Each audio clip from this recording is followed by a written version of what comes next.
আমারে যেই দিন ধরে নিয়ে গেল, বাড়ির থেকে নিয়ে গেল আমারে কুষ্টিয়ার হালসা থেকে। পরের দিন সকালবেলা পত্রিকায় বাংলাদেশ প্রতিদিন আমারে রিমান্ডে নিয়ে যখন ওই মাটির নিচে নিয়ে গেল, আমারে বলছে হুজুর পত্রিকা পড়ে। পত্রিকা পড়েই দেখি ওখানে হেডলাইন করেছে, মুফতি আমির হামজাকে আমরা কুষ্টিয়ার চড়হাঁস থেকে গ্রেপ্তার করেছি। তা মিথ্যা কথা।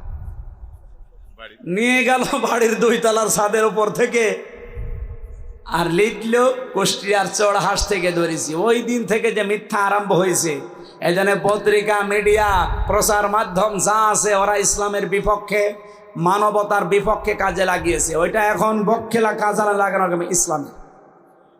নবীজির বাড়ি ঘর ছিল খেড়ের।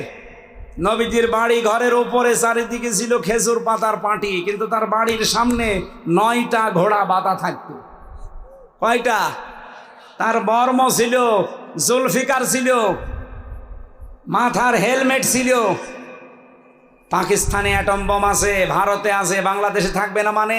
এই 54 বছরে যদি আমরা সত্যি লাঠির মতো লাঠি বানাতে পারতাম, দাদা আজকে যেমন হাত জোড় করছে 54 বছর আগে আমাদের সামনে হাত জোড় করতো।